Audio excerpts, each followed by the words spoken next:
ظلم و ستم ہوا وہاں پر. بہرحال ہم آگے بڑھتے ہیں. اعوذ باللہ من الشیطان الرجیم. وَإِذْ جَعَلْنَا الْبَيْتَ مَثَابَةً لِلنَّاسِ وَأَمْنًا. سبحان اللہ. وَاتَّخِذُوا مِن مَّقَامِ إِبْرَاهِيمَ مُصَلًّى. اور حکم دیا اللہ تبارک و تعالیٰ نے کہ ابراہیم کے کھڑے ہونے کی جگہ کو مقام نماز بنا لو. اللہ اکبر. واتخذوا یعنی تم لوگ بناؤ. واتخذوا یہ حکم ہے. من مقام ابراہیم. سبحان اللہ. ابراہیم کے کھڑے ہونے کی جگہ.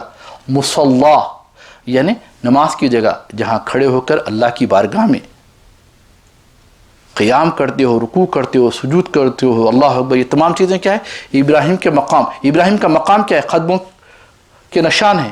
اور اس میں حضرت انس ابن مالک رضی اللہ تعالیٰ عنہ, امام بخاری نے اس کو نقل کیا, امام ترمذی نے نقل کیا, سبحان اللہ, کہ قال عمر وافقت ربی فی ثلاث. سبحان اللہ. حضرت انس ابن مالک رضی اللہ تعالیٰ عنہ فرماتے کہ حضرت عمر نے رضی اللہ تعالیٰ نے فرمایا کہ میری 3 باتوں میں سے جو میرے منہ سے نکلا میرے رب نے ویسا ہی کیا. سبحان. سیدنا عمر سبحان. یہی وجہ ہے کہ ایک حدیث اگرچہ کہ ضعیف حسن کے مقام پہ ہے کہ سرکار صلی اللہ علیہ وسلم نے فرمایا کہ لا نبی بعدی, میرے بعد کوئی نبی نہیں, الا عمر, اگر ہوتے تو عمر ہوتے. ایک پاسبلٹی وہ ہے نہیں, وہ کبھی انہوں نے کلیم بھی نہیں کیا. سبحان اللہ. بہرحال تو فقلت یا رسول اللہ لو اتخذنا من مقام ابراہیم مصلی فنزلت واتخذوا من مقام ابراہیم مصلی. یعنی میں نے رسول اللہ صلی اللہ علیہ وسلم کی بارگاہ میں عرض کی تھی کہ ہم مقام ابراہیم کو نماز پڑھنے کی جگہ بنا سکتے تو کیا ہی اچھا ہوتا. تب اللہ تبارک و تعالیٰ نے یہ نازل فرمایا. بلکہ فرماتے ہیں کہ طواف کر رہے تھے, ان کے دل میں خیال آیا حضرت عمر رضی اللہ تعالیٰ عنہ کے کہ کاش یہ ہماری نماز کی جگہ بن جائے, اس کے آگے ہم اللہ کو سجدہ کریں, اس کے آگے ہم رکوع کریں, اس کے آگے قیام کریں. سرکار صلی اللہ علیہ وسلم سبحان اللہ پلٹے اور حضرت عمر کے سینے پہ ہاتھ رکھا, کہا کہ تو جو چاہتا تھا وہی ہو گیا. سبحان اللہ. تو یہ مقام ہے حضرت عمر رضی اللہ تبارک تعالیٰ قربان جائیں پر سے. اور ایک آیت الحجاب, اور ایک واجتمع نساء النبی صلی اللہ تعالیٰ عنہ فی غیر ہی, یعنی حضرت سرکار صلی اللہ علیہ وسلم کی بارگاہ میں ان کی بیویاں آئیں جوش و خروش سے اور کچھ مطالبات لے کر آئیں. تو سرکار تو خاموش ہی تھے, لیکن حضرت عمر رضی اللہ تعالیٰ عنہ کو جب پتہ چلا تو عرض کیا, یا رسول اللہ آپ اگر ان سے فرما دیں کہ میں تمہیں چھوڑ کر اگر کوئی نہیں کر لوں تو, یعنی جو چیز ہے میری صحبت تمہارے لیے سب سے بڑی ہے. تو تب اللہ تبارک و تعالیٰ نے ایک آیت نازل فرمائی, عسیٰ ربک ان طلقکن. بہرحال سبحان اللہ. تو یہ ایک مضمون طویل سا ہے, لیکن 3 مقامات پہ حضرت عمر کی اللہ تبارک و تعالیٰ نے موافقت کیا, جس میں سے مصلی ہے یعنی مقام ابراہیم. مقام ابراہیم جیسا کہ میں نے کہا وہ پتھر ہے جس پر سرکار سیدنا ابراہیم علیہ نبینا علیہ السلام کھڑے ہو کر ڈائریکشن دیتے. وہ اللہ کو بڑے پسند آئے. ایک ایک اگر آپ کعبۃ اللہ کے اطراف اکناف پتھروں کو دیکھیں گے, پہاڑوں کو دیکھیں گے, ایک نشانیاں ملیں گی اللہ تبارک و تعالیٰ کی. حضرت امام قرطبی رحمۃ اللہ علیہ فرماتے ہیں کہ حضرت ابراہیم کے سبحان اللہ حضرت ابن عباس, مجاہد, اکرمہ اور عطا سے یہی مروی ہے کہ یہ دراصل حضرت سیدنا ابراہیم علیہ السلام کے قدم مبارک ہے. حضرت انس رضی اللہ تعالیٰ عنہ نے فرمایا کہ میں نے اس پتھر میں حضرت ابراہیم کے قدم مبارک کا نقش دیکھا ہے, مگر لوگوں کے بکثرت چھونے کی, یعنی انہوں نے دیکھا اور لوگ چھوتے تھے اس کو. سبحان اللہ. پتہ چلا کہ اس کو چھونا حرام نہیں ہے, مقامات مقدسہ کو چھونا بری بات نہیں ہے. حضرت عبداللہ ابن عمر رضی اللہ تعالیٰ عنہ سرکار صلی اللہ علیہ وسلم کی جو ممبر شریف ہوتا تھا, جہاں سرکار مدینہ صلی اللہ علیہ وسلم اپنے قدم مبارک لے کر میرے سر پر, اللہ اکبر, قدم مبارک جہاں رکھ کے کھڑے ہوتے تھے اور جہاں قدم مبارک ہوتے تھے وہاں پر ایسا ہاتھ پھیراتے اور اپنے چہرے سے مل لیتے. سبحان اللہ. تو یہ چیزیں جائز ہے, تو اس کو ہم ناجائز کہہ کر ہم اپنے نیرو مائنڈڈ فلاسفی سے do not go with like preconceived notions.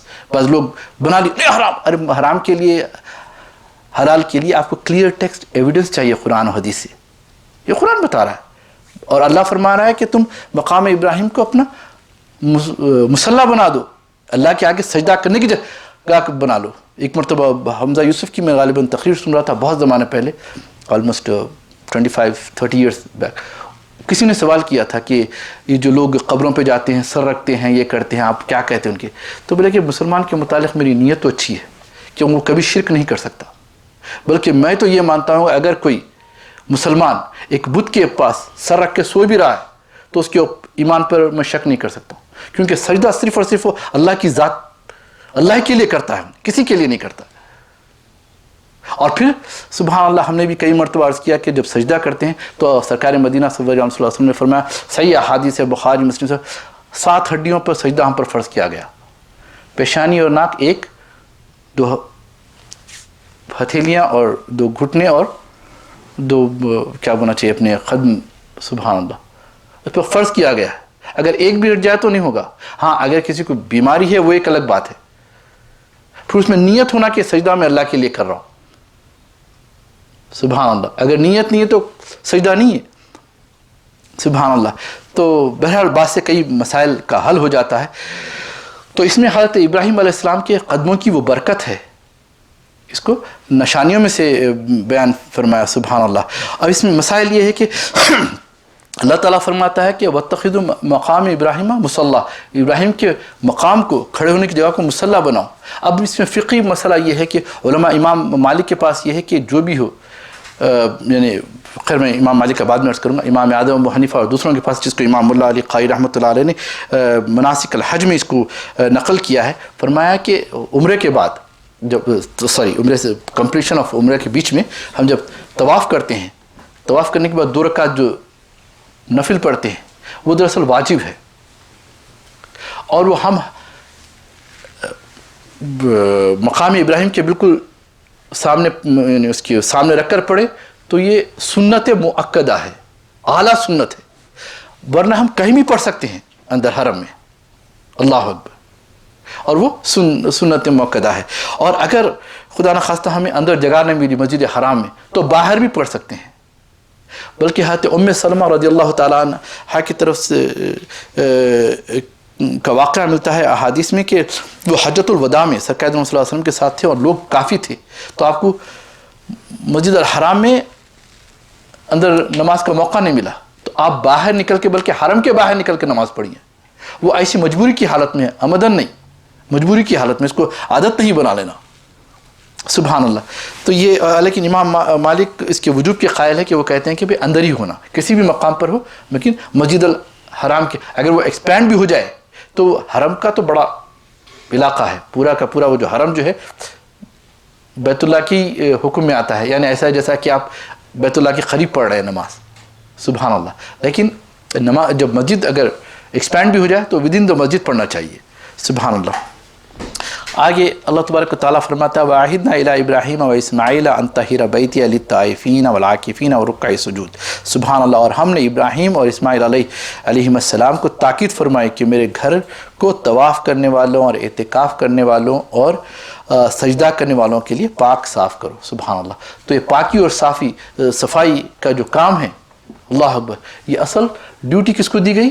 حضرت ابراہیم اور حضرت اسماعیل کو، سبحان اللہ۔ تو ان کی جو انہوں نے جو پاک کیا، جس انداز سے پاک کیا، جو سبحان اللہ اس کا آگے ذکر آئے گا کہ اللہ تبارک یعنی طائفین یعنی جو اعتکاف کرتے ہیں، اعتکاف سبحان اللہ یہ ہے کہ آپ ایک معین وقت کے لیے ہوتی ہے، اعتکاف یعنی آپ سیکلوژن میں آ جاتے ہیں، اس میں آپ ایسا دنیا کو ایک پیچھے ڈال کے آپ اللہ کی بارگاہ میں آگے تو آپ دنیا کو چھوڑ ہی دینا جب مسجد میں آ جاتے ہیں، بلکہ جب مسجد میں آتے ہیں آپ نویت و سنت الاعتکاف بول کے بھی آ جائیں کہ جتنی دیر آپ آئے اتنی دیر آپ اعتکاف میں ہیں، آپ دنیا کو پس پشت ڈال دیے، اب صرف اللہ ہے، اللہ کے سوا کچھ نہیں، میں میرے اللہ میاں اور کوئی نہ کو، ہمارے بزرگان دین فرمایا کرتے تھے۔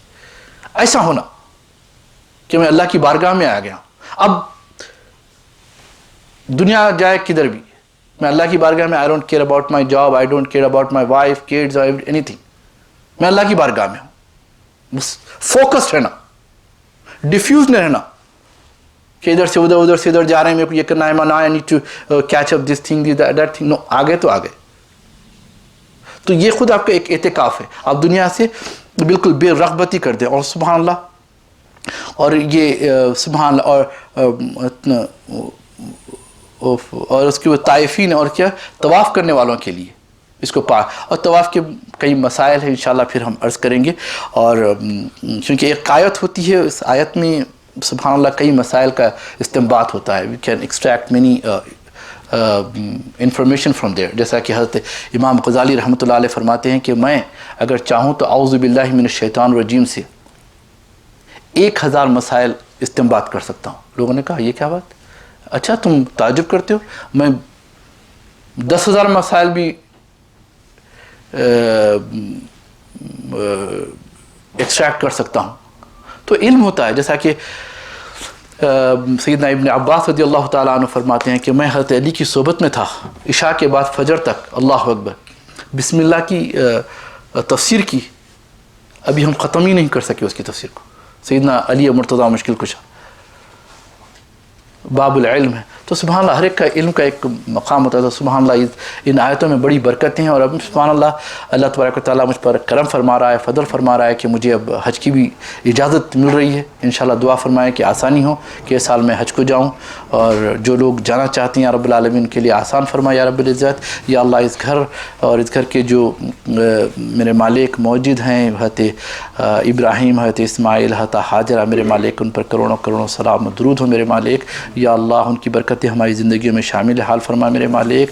یا اللہ ہمیں حج بیت اللہ کی توفیق عطا فرما، زیارت نبی صلی اللہ تعالیٰ علیہ وآلہ وسلم کی زیارت سے مشرف فرما، برکتیں ہمیں عطا فرما، محروم نہ رکھ یا رب العالمین. آمین بجاہ النبی الامین الرؤوف الرحیم سیدنا محمد صلی اللہ علیہ وسلم. وما علینا الا البلاغ والحمد للہ رب العالمین.